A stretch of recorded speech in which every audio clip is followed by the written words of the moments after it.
Hello, students. Today we are going to discuss something new that already we have studied, but in detail we'll see today.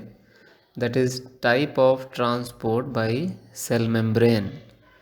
Means cell membrane में कौन कौन से transports होते हैं that we'll see today, है ना? Okay, so this diagram you remember we studied about the function of plasma membrane. Plasma membrane transport food, water, oxygen, CO2 and waste. But वो transport कैसे करती है उसके कुछ मेथड्स हैं, है ना? तो जैसे फूड है, it is transported by active transport. Then water by osmosis. Oxygen and CO2 both are transported by diffusion, and waste is also transported by diffusion. So these three processes we shall study today one by one. So first let us start with osmosis. This is new word for you, but okay. You know this is dried grapes. मतलब जो अंगूर हैं उनको सुखा दिया, उसमें जो पानी था उसको पूरा बाहर निकाल दिया, तो उसके अंदर क्या इंक्रीज़ हो गया? शुगर. काफ़ी मीठे होते हैं ये, क्योंकि इनमें पानी कम होता है और शुगर ज़्यादा. और ये प्लांट हैं, दैट मीन्स ये प्लांट सेल्स हैं, और many plant cells are present in it. That means many cell membranes are also present in it, isn't it? तो हम देखते हैं कि ये ऑस्मोसिस को कैसे प्रूव कर सकते हैं हम रेजिन से. It is generally in your book also, so we shall see. So now you see, आपने रेजिन को पानी में डाला है तो क्या हो रहा है? ये धीरे धीरे इनका साइज इंक्रीज हो रहा है. क्यों? क्योंकि पानी अंदर जा रहा है रेजिन के, है ना? तो रेजिन के अंदर पानी क्यों जा रहा है? क्योंकि रेजिन के अंदर पानी कम है और बाहर ग्लास में पानी ज़्यादा है. तो सिंपली हम ये ऑस्मोसिस प्रोसेस है, जहाँ पर पानी ज़्यादा है उधर से जिधर पानी कम है उधर की तरफ जाता है, that is called as osmosis. लेकिन किसके through? Through the plasma membrane. यहाँ भी आप देखो, राइट हैंड साइड पे सॉल्ट ज़्यादा है, जो बड़े ग्रीन कलर के डॉट्स दिख रहे हैं, और इधर पानी ज़्यादा है, तो पानी जो है वो सॉल्ट की तरफ जा रहा है. दूसरे वर्ड में कह सकते हैं सॉल्ट में पानी खींचने की प्रॉपर्टी होती है. Here also you can see level increase हो रहा है ना. राइट हैंड साइड पे सॉल्ट ज़्यादा है, इधर बिल्कुल नहीं है, इधर पानी ज़्यादा है, तो पानी राइट हैंड साइड पे शिफ्ट हो रहा है. So this process is called as osmosis through the plasma membrane. And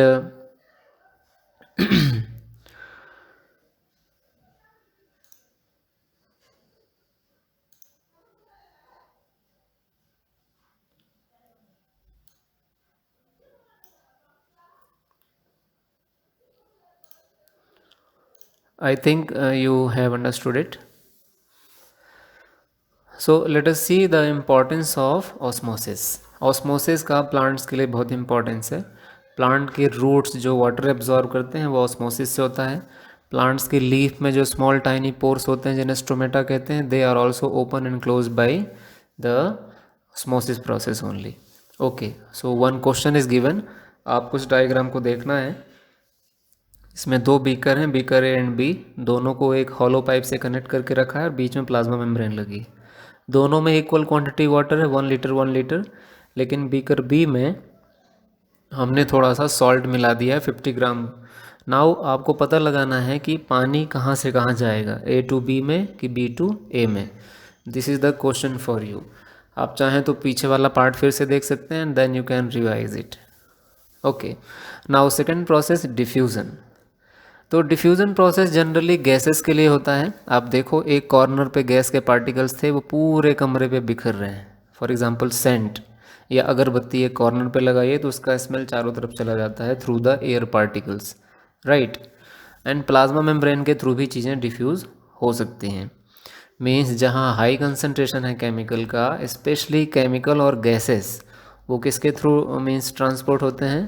through the process of diffusion. For example CO2, O2, ये सब सेल के अंदर और बाहर आने का जो काम है वो किस प्रोसेस के थ्रू होता है? Through the process of diffusion. Okay, this process is not requiring any kinds of energy, so it is also called as passive transport. Later on will see, है ना? इसके पार्टिकल्स ऑटोमेटिकली मूव करते हैं यहाँ से वहाँ.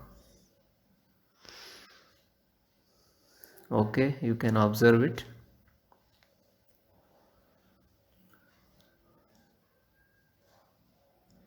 फ्लावर भी कई बार जब ब्लॉसम्ड होते हैं तो रात को उनकी स्मेल चारों तरफ फैल जाती है। This is also a kind of diffusion.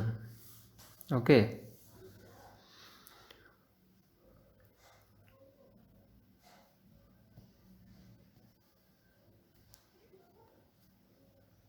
Okay. So you can observe in this also. Right hand side पे देखो पार्टिकल्स कम हैं, पहले डायग्राम में लेफ्ट में ज़्यादा हैं, और दूसरे डायग्राम में राइट में ज़्यादा है और लेफ्ट में कम है। तो देखो एक दूसरे से एक्सचेंज हो रहे हैं, जिधर ज़्यादा है उधर से कम की तरफ जा रहा है। So this takes place mostly in gases. Okay, dear students, so we have completed osmosis and diffusion, and both are called as passive type because they do not require any kind of energy, है ना, किसी energy की ज़रूरत नहीं पड़ती। अब हम देखेंगे एक्टिव ट्रांसपोर्ट।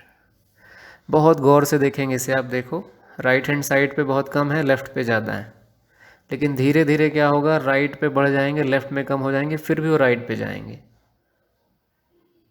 दिख रहा है ना। और इसके लिए किसकी ज़रूरत पड़ रही है, एनर्जी की। Always membrane means plasma membrane uses energy, और एटीपी, उस एटीपी का यूज़ करके जो पार्टिकल्स हैं वो सेल मेम्ब्रेन के अंदर जाते हैं या सेल मेम्ब्रेन से बाहर आते हैं। So this kind of transportation is called as active transport, and it is generally used for food. मतलब ग्लूकोज वगैरह जो भी सेल के अंदर आते हैं वो किसके थ्रू आते हैं, एक्टिव ट्रांसपोर्ट के through. Now we can classify the transport into two types, passive transport and active transport.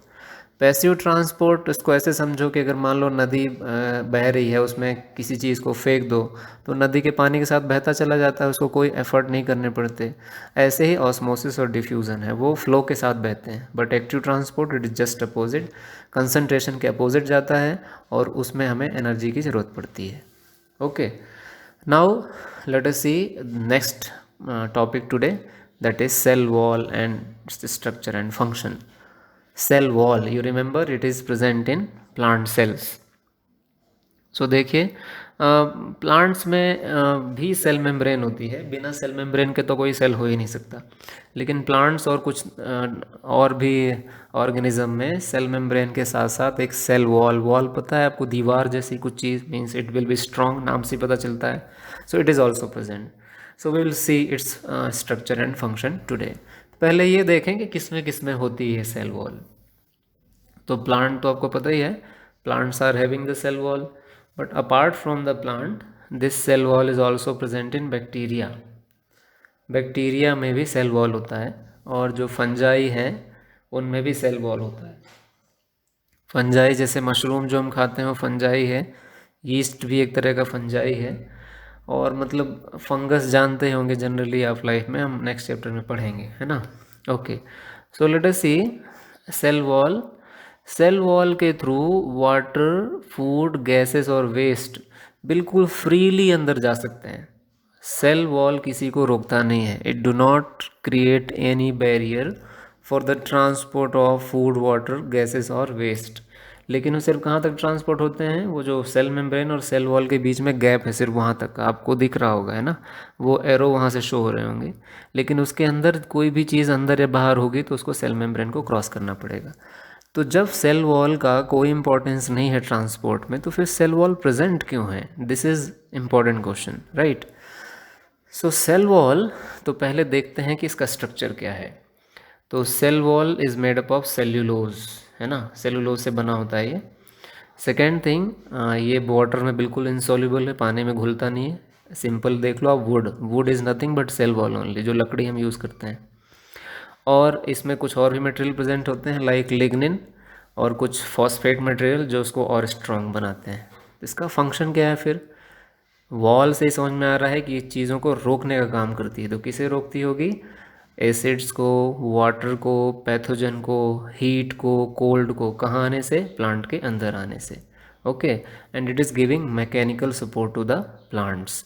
So in this way you can say it is protecting the plants from external environment, right? Okay, now you can see the question. uh, One question we have given for you, and this question is that compare the functions of cell membrane and cell wall, and you can write in your notebook. Okay dear students, thank you, take care.